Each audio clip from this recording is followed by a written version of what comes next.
Thank you.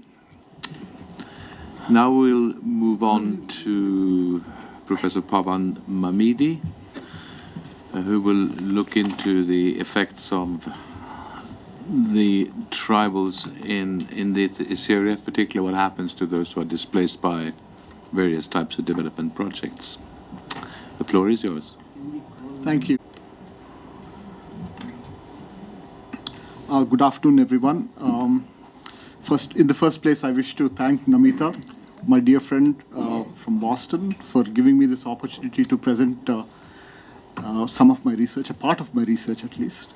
She has contributed several substantive points which have gone into this, and I'm grateful to you for the continued friendship and inspiration.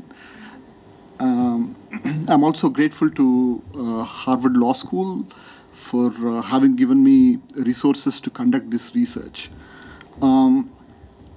So what am I talking about? So in the first place, my research doesn't concern tribal areas as such, but it covers the spaces around Hyderabad or Bangalore, major cities where urbanization is happening at a rapid pace. And so my research is located in a space where there is a sort of a rivalry between two orthogonal interests. On one hand, you have the interests of the process of globalization, where people want to acquire land because land is a factor of production. And simultaneously, you also have the interests of people who are likely to be displaced on account of this, right? So so the question is whether their ends are mutually possible, possible in the same space, or whether upholding one would necessarily mean the diminution of the other.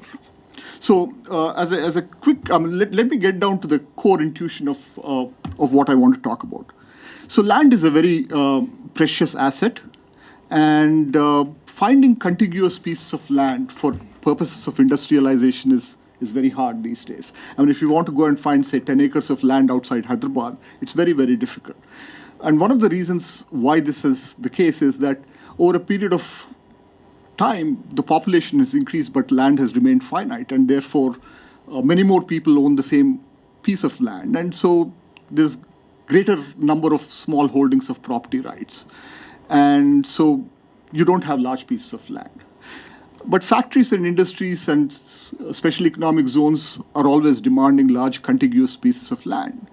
And it's a major asset.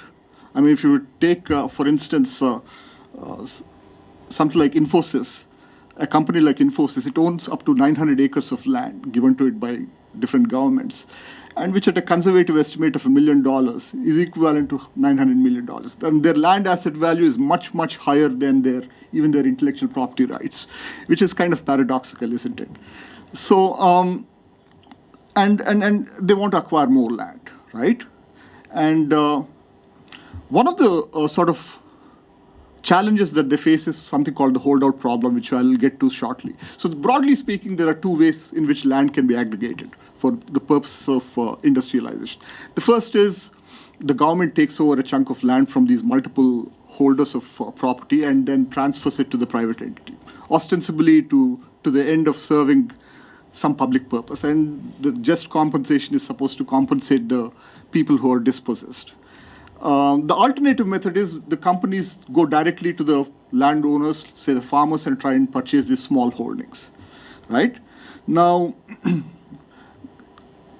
the government, what it does is it exercises something called eminent domain. And the economic justification for eminent domain is the problem of holdouts. So let's say, this piece of land in front of us is fragmented into multiple holdings. I start going about purchasing small bits of land, right? I go about in a sequence. And then somehow I run into a problem. And the problem is there are a couple of people in the middle who refuse to sell the piece of land. There could be a variety of reasons why they refuse to sell the land. Their ancestors are buried there, or their social capital revolves around living in that particular space. Or they just want to hold out because they have strategic interest, because they believe that they can demand a higher price when they discover that there is an ultimate corporate purchaser who wants to acquire the entire piece of land. So there are a variety of reasons why holdout problems arise, right? So eminent domain is supposed to solve this problem, which is considered to be a a market failure in aggregating land for companies. One of the sort of iconic images that often comes up when you sort of want to understand eminent domain is this nail house from China, where one woman held out. She refused to sell her piece of land, right? And this is another happier example from the US, where that lady refused to sell her land. So holdout is a classic economic problem. It's a market failure, and the government seeks to sort of get in. But when the government gets in, there are a variety of problems that come up. It generates a huge amount of political resentment, because the taking over process is a very violent process. It's a very coercive process. People do not have any choice whatsoever. I mean, one day the collector comes and declares that your land has been taken over, and there's very little that you can do about it. And it invites the attention of Maoists, it invites the attention of opposition parties, where opposition parties are strong, and it also might invite the attention of courts in this country, which are still sensitive to the fact that property is not a fundamental right as such, right? So there are long-term costs when companies engage in this practice of leveraging their proximity to the government to aggregate land for them. So interestingly, there's a new breed of entrepreneurs who have emerged, and this breed of entrepreneurs is comprised mostly of Naxalites, and this is one positive example of the good things that the Naxalites do. I mean, I hope you're not recording me for this, but I think it's a misconception that Naxalites are. I mean, if you ask me, the per capita violence of the Naxalites as compared to the police is much lesser, and they're political entrepreneurs who are very good at resolving disputes at the rural level, and they actually create a public good, which is oftentimes ignored. And what this group of people do is basically they mediate between the corporates, and they go to the farmers or the small landowners and start purchasing little pieces of land. And in the event that there is a holdout, what they do is they leverage the social forces of the other people against those who are holding out and solve the holdout problem. So eventually they're actually able to manage to aggregate these large tracts of land. Now, where does the issue of tribals come in? So there was a mention of assigned lands. So when government takes over lands from various people, assigned lands are those lands which have been given to the oppressed communities, the SCs and the STs, and tribals are an integral part of this. For instance, I did a case study of a village called Polepalli, where there are several tribals whose lands have been taken over. And because these lands are assigned lands, somehow the government finds a perverse logic of compensating them with far lesser money than they would the other people who are non-assigned landholders. So what happens is, a policy that was meant to protect the lower caste has, in the end, become something that is actually detrimentally affecting the lower caste people, including the tribals. I mean, for instance, Polepalli, where close to 3,000 acres of land have been taken over as way back as in 2000, it is reported, I have some activist friends there, it is reported that close to 60 suicides have occurred there, which is a staggering number. It's a human tragedy that has happened there. So the government method seems to somehow impose a huge social cost, which in some sense is sought to be resolved by these alternative political, legal entrepreneurs who come into the field and try to resolve holdout problems. So this is more or less what I was saying. So the question is, where is justice? Wasn't justice meant to better the stock of the poorest, right? I mean, this is the Maximin principle. The Rawlsian Maximin principle would tell us that you should take up a policy which has the benefit of bettering the lives of the poorest or the worst off, and that doesn't seem to happen here. So the policy tends to be a very draconian one, and the alternative is the market method, a market that is not sustained by the government, but a market that is sustained by the community, where entrepreneurs go and resolve the holdout problem, right? So how do these people actually solve these holdout problems? In the first place, they go about making secret purchases. They don't indicate that they're going to aggregate the land for some corporate entity, but that they are purchasing it for their own private ends. And then the information comes out that, that there is actually a concerted activity to try and aggregate land, and that's when people start holding out. In other words, it's the very same people who otherwise would experience great degree of coercion can now start demanding a much higher price, right? Because they can because now the coercion is not as much as it was earlier. They still have the freedom to either sell or not to sell. The only pressure that they feel is obviously from the community. And it is also argued that these so-called entrepreneurs, these intermediaries, also leverage extra-legal measures to coerce those who are holding out. And that's absolutely a fact of the landscape, right?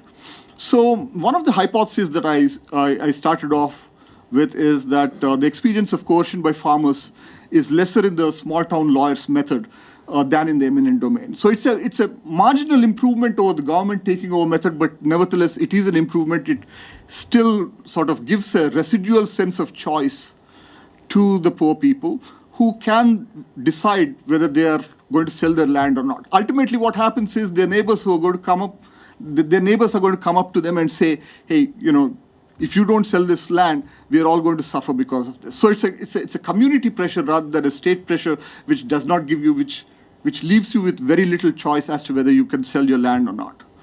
So take, for instance, some of the evidence that I collected. I collected quantitative evidence to compare the movement of prices. And this is the movement of prices in the alternative method, where, you see three curves here. Ignore the first one and the third one. Just pay attention to the third one. You see that the price is actually gradually increasing, right? If you were to consider the price that the government would give the landholders, it would come somewhere here, right? And the suicide line would be somewhere here, which is the price that is given to the SCs and the STs. So the market method, in some sense, which is sustained, again, I qualify, by the community, is somehow producing somewhat at least better results for the poorer people than the government is. So this is sort of the central intuition. This is my central sort of thesis in my paper. So let's not go into some of the math that I did here. So how can these intermediaries, how do they produce this kind of a trust? A lot of these intermediaries are drawn from this very same community. They are the same SCs and STs who have acquired a law degree, or these are the Naxals who have gone to a law college in private and acquired a law degree. They are the negotiators. They are deeply entrenched in the society. They can leverage the social norms, and they can solve the problem. So it's a sort of a negotiated outcome rather than a coercive outcome, which helps in resolving this problem. So ultimately, there is coercion in the market method as well, because the society is coercing those who hold out to sell as well, right? So now you have to compare the two types of coercion. On one hand, you have the government coercion, which leads to suicides, and then you have the other kind of coercion. There is coercion. I'm not denying the fact that there is coercion, but it seems to be more targeted, and purely from a sort of a utilitarian perspective, I would argue that there is lesser coercion, and that it is a somewhat of a Pareto improvement over the government method. So in some sense, my story is a slightly positive story about how sort of negotiation entrepreneurs, political entrepreneurs, aided by some training in law, aided by some sensitivity to social justice, are able to actually solve this problem and reconcile two competing ends. On one hand, the demand for land, and simultaneously the possibility of compensating people who are dispossessed of their lands. But the question is, does it ultimately solve the problem for these SCs and STs? No, I don't think so, because I have seen in several instances that these people get these higher prices, but they end up spending the money, or it's too little to find alternative sources of livelihood because the transaction costs are very high. So, so my story just tells you a sort of a marginally positive story in terms of indicating that there are potential improvements over government involvement in takings to sustain this process in this landscape. That's my sort of central story. So, in conclusion, I want to state one thing, and that is, if you want to protect the spirit of assigned lands, no one, not even the government, should be allowed to take over those lands. Either that, or alternatively, you grant them property rights which can be protected. Do not have a system where you give poor people assigned rights and then take away the very fundamental component of property rights, which is your ability to transfer it and monetize on it. And I think that is the sort of the core issue with assignment of lands in an imperfect manner. So these are imperfect property rights. Either you create them in such a way that you actually live up to the spirit of why you created those, and that is not to displace them. May it be a company, may it be any other reason, do not displace them. Either that or give them perfect property rights and allow them to monetize it and then sell out and then perhaps at least have a hope of retaining an alternative source of livelihood. That's my sort of central thesis. Thank you.